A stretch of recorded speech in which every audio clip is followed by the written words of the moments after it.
Hello friends, welcome to మన Telugu TV.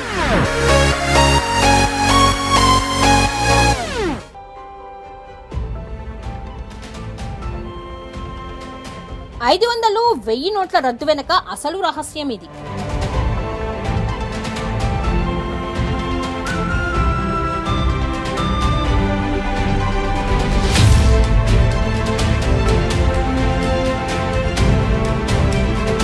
మన ప్రధాని శ్రీ నరేంద్ర మోడీ గారు 500, 1000 నోట్లు రద్దు చేయాలని తీసుకున్న నిర్ణయం అంత ఆషామాషిగా తీసుకునేది కాదు. ఇందులో ఒక గొప్ప ఆలోచన దాగి ఉంది. అతి సామాన్యులమైన మనకి అది తెలియదు. ఈ ఆలోచన గొప్పతనం తెలియక మనం మోడీ గారిని, మన ప్రభుత్వాన్ని తిట్టుకుంటున్నాం. నిజమే, లైన్లో నుంచున్న వాళ్ళకే తెలుస్తుంది ఆ బాధ ఏంటో. కానీ ఆ ఆలోచన ఏంటో తెలిసాక మనం నుంచున్నది మన మంచి కోసమే అని అర్థం చేసుకుంటారు.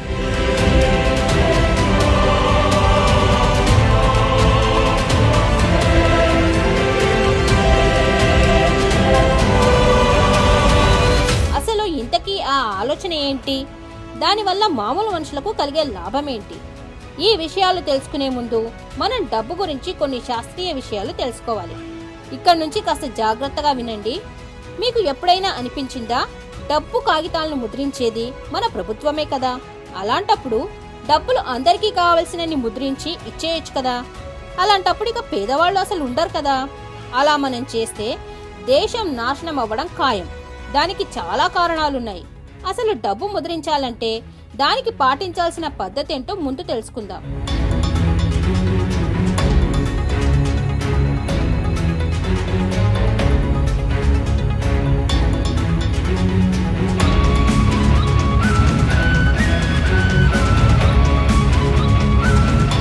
మీరు మన డబ్బు నోట్ల మీద చూసే ఉంటారు. మన ఆర్బీఐ గవర్నర్ సంతకం దగ్గర ఒక సందేశం హిందీలో మరియు ఆంగ్లంలో ఇలా ఉంటుంది: I promise to pay the bearer the sum of 100 rupees. ఈ సందేశం అర్థం ఏంటో తెలుసా మీకు? తెలియకపోతే వినండి. దాని అర్థం ఏంటంటే ఆర్బీఐ గవర్నర్ గారు మనకి ప్రమాణం చేస్తున్నారు. ఒకవేళ మీకు ఈ 100 రూపాయలు అవసరం లేదనుకోండి, మీరు మీ డబ్బుని భారత ప్రభుత్వానికి ఇచ్చేద్దాం అనుకుంటున్నారు అనుకుందాం. ఆ సందర్భంలో ఆర్బీఐ మనకి 100 రూపాయలకు సరిపడా బంగారం ఇస్తుంది. మీ దగ్గర 1 రూపాయి ఉన్నా, 1000 కోట్లు ఉన్నా ఆ డబ్బు మీకు అవసరం లేదు అనుకున్నప్పుడు ప్రభుత్వానికి ఇచ్చేసి ఆ డబ్బుకి సరిపడా బంగారం తీసుకోవచ్చు. ఈ సుత్తి అంతా ఎందుకు చెప్తున్నారా బాబు అనుకుంటున్నారా? ఆగండి, ఇక్కడే అసలు విషయం దాగి ఉంది.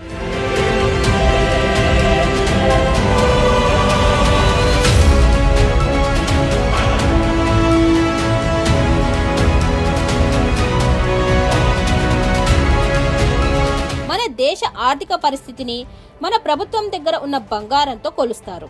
ప్రభుత్వం దగ్గర ఎంత ఎక్కువ బంగారం ఉంటే అన్ని ఎక్కువ డబ్బులు ముద్రించుకోవచ్చు అన్నమాట. ఎందుకంటే మనలో ఎవరైనా మాకు డబ్బు వద్దు, ఈ డబ్బు మీరు తీసేసుకోండి అన్నప్పుడు ప్రభుత్వం దగ్గర డబ్బుకి సరిపడా బంగారం ఉండాలి కదా మనకివ్వడానికి. అర్థమవుతుంది కదా? అంటే ఇక్కడ మనం గుర్తుంచుకోవాల్సిన విషయం ఏంటంటే మన ప్రభుత్వం దగ్గర ఉన్న బంగారానికి సరిపడా డబ్బును ముద్రిస్తారు అని. ఈ బంగారానికి నల్ల డబ్బుకి ఏంటి సంబంధం అనుకుంటున్నారా? అక్కడికే వస్తున్నా. మన ప్రభుత్వం డబ్బు ఎన్నో సంవత్సరాల నుండి ముద్రిస్తూ ఉంది. బంగారం నిల్వలు పెరిగిన కొద్దీ డబ్బు ముద్రించడం కూడా పెరిగింది. ఆ డబ్బు అంతా బ్యాంకుల ద్వారా సామాన్య ప్రజలకు చేరుతుంది. అయితే ఈ డబ్బు సామాన్యులకి ఉపయోగపడకుండా బడాబాబుల బీరువాల్లోకి చేరిపోయింది.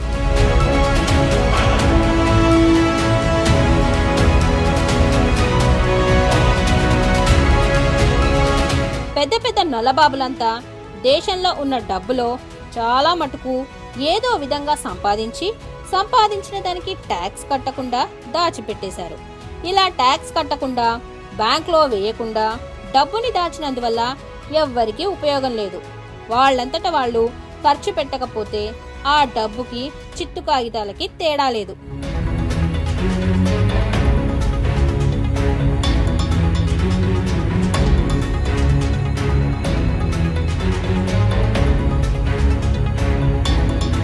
ఇక్కడ మనం ఇంకొక విషయం తెలుసుకోవాలి. అదేంటంటే ప్రతి సంవత్సరం మన ప్రభుత్వం బడ్జెట్ ను పార్లమెంట్ లో ప్రవేశపెడుతుంది.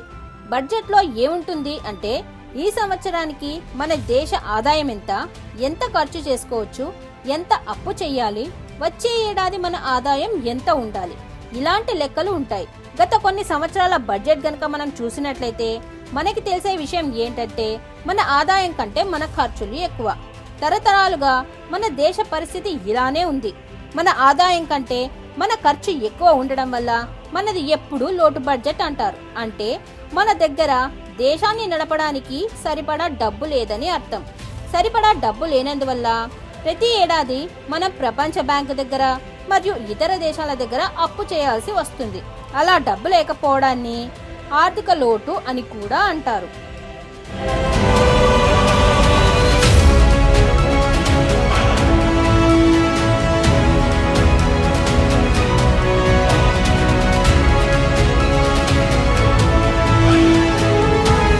మన మోడీ గారు ఈ ఆర్థిక లోటును పూడ్చడానికి ఆయన పదవిలోకి వచ్చినప్పటి నుంచి కష్టపడుతూనే ఉన్నారు. అందరూ చూస్తూనే ఉన్నారుగా. ఆయన దేశాలు తిరిగి ఆ దేశాల వాళ్ళని మన దేశంలో పెట్టుబడులు పెట్టమని కోరుతున్నారు. అదే కాకుండా ఎన్నో ఆర్థిక సంస్కరణలు తీసుకువచ్చి మన దేశంలో పెట్టుబడులు పెట్టడానికి బయట దేశాలకు ఎర్రతివాచి పరిచారు. అయితే అందరికీ తెలిసిన రహస్యం ఏంటంటే మన దేశంలో నల్లబాబుల దగ్గర ఉన్న డబ్బు అంతా బయటకు తీస్తే వేరే దేశాల మీద ఆధారపడాల్సిన అవసరం మనకి లేదు అని. డబ్బు బయటకు తీయడం అంటే ఆ డబ్బుని బ్యాంకులో వేయడం ఒక దారి. మోడీ గారు నల్లబాబులకి ఒక ఆఖరి అవకాశం ఇచ్చారు. సెప్టెంబర్ 30లోగా మీ డబ్బుని లెక్కల్లో చూపి ట్యాక్స్ కట్టి తెల్ల డబ్బుగా మార్చుకోమని. కానీ ముందుకు వచ్చింది చాలా తక్కువ మంది. ఇక వేరే దారి లేక 500, 1000 నోట్లు మార్చాల్సిందే అని ఆదేశించారు.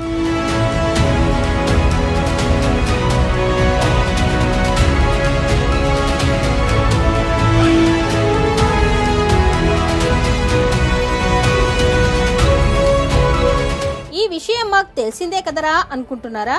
ఆగండి, ఇక్కడే ఉంది అసలు సిసలైన కిక్ ఇచ్చే మోడీ పంచ్.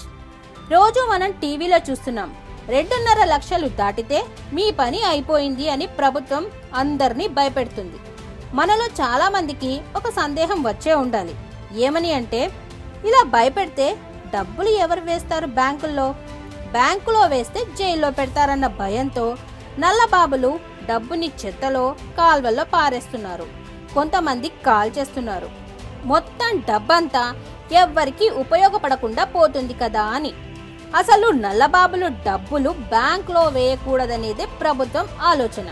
ఎందుకంటే డిసెంబర్ 30 తారీఖు లోపు డబ్బులు బ్యాంకులో వేయకపోతే ఇక అవి చిత్తు కాగితాలతో సమానమని మనకు తెలుసు.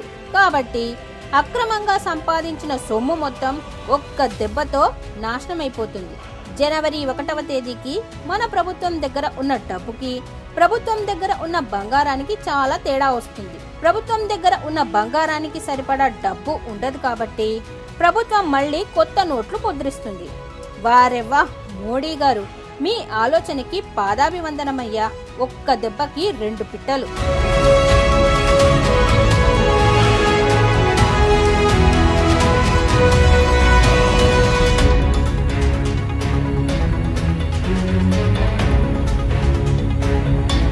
కొత్త నోట్లు ముద్రించుకోవడం వల్ల నల్లబాబులు బ్యాంకులో వెయ్యలేని డబ్బు మొత్తం మళ్ళీ ప్రభుత్వం దగ్గరకు రాజమార్గంలో వచ్చేస్తుంది. అవినీతి పరుల పని కథం. అన్ని లక్షల కోట్లు ప్రభుత్వం వద్దకు వచ్చేసరికి మన దేశ ఆర్థిక పరిస్థితి ఒక్కసారిగా లోటు నుంచి మిగుల్లోకి వచ్చేస్తుంది. ప్రభుత్వం వద్ద ఉన్న అధిక డబ్బుతో ఎన్నో అభివృద్ధి కార్యక్రమాలు చేయొచ్చు. మన దేశ రూపం ఒక్కసారిగా మారిపోతుంది. ఇప్పుడు కూడా మీరు లైన్లో నుంచున్నందుకు బాధపడుతున్నారా? బాధపడకండి. మనం లైన్లో నుంచుని మన దేశాన్ని బాగు చేసుకుంటున్నాం. ఈ కష్టానికి 1000 రెట్లు ఫలితాలు పొందుతాం. ఈ విషయం తెలియని వాళ్ళందరికీ తెలిసేలా ఈ పోస్టుని షేర్ చేయండి. మన దేశం బాగుపడుతుంది.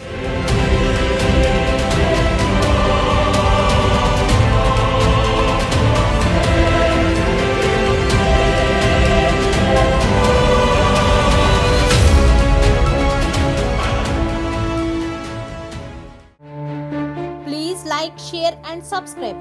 మరిన్ని లేటెస్ట్ అప్డేట్స్ కోసం సబ్స్క్రైబ్ చేసుకోండి మన తెలుగు టీవీ.